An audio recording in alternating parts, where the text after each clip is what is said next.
నేడు అమరవీరుడు భగత్ సింగ్ వర్ధంతి ఈ సందర్భంగా కర్నూలు జిల్లా అలసంద గుత్తి గ్రామానికి చెందిన 7వ తరగతి విద్యార్థిని హిమవర్షిని కళాకృతిని సృష్టించింది. స్వాతంత్ర పోరాటంలో 23 ఏళ్లకే ఉరి కంబానికి ప్రాణాలు మించిన భగత్ సింగ్ చిత్రాన్ని రావి ఆకుపై అద్భుతంగా సృష్టించి అందరికీ మన్ననలు పొందుతుంది హిమవర్షిని. ఇక స్వాతంత్ర సమర యోధులను సమర్పించుకునేందుకు భగత్ సింగ్ చిత్రాన్ని రూపొందించినట్లు విద్యార్థి చెప్పింది. డ్రాయింగ్ ఉపాధ్యాయుడు ఎన్ కీర శిక్షణతో ఆకులపై చిత్రాలను రూపొందించాడన్న నేర్చుకున్నానని హిమవర్షిని తెలిపింది. ఈ సందర్భంగా హెడ్ మాస్టర్ గిరిజాదేవి, ఉపాధ్యాయులు, విద్యార్థులు హిమవర్షిని, డ్రాయింగ్ టీచర్ కిరణ్ ను అభినందించారు.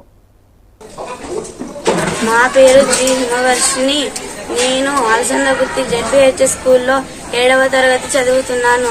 సెప్టెంబర్ 28వ తేదీన స్వతంత్ర సమరయోధుడు భగత్ సింగ్ జయంతి సందర్భంగా నేను రావి ఆకుపై ఆయన చిత్రాన్ని కత్తిరించాను. స్వతంత్ర సమరయోధులను స్మరించడం మనందరి బాధ్యత. నేను ఈ చిత్రాన్ని తయారు చేయడానికి 2 గంటల సమయం పట్టింది.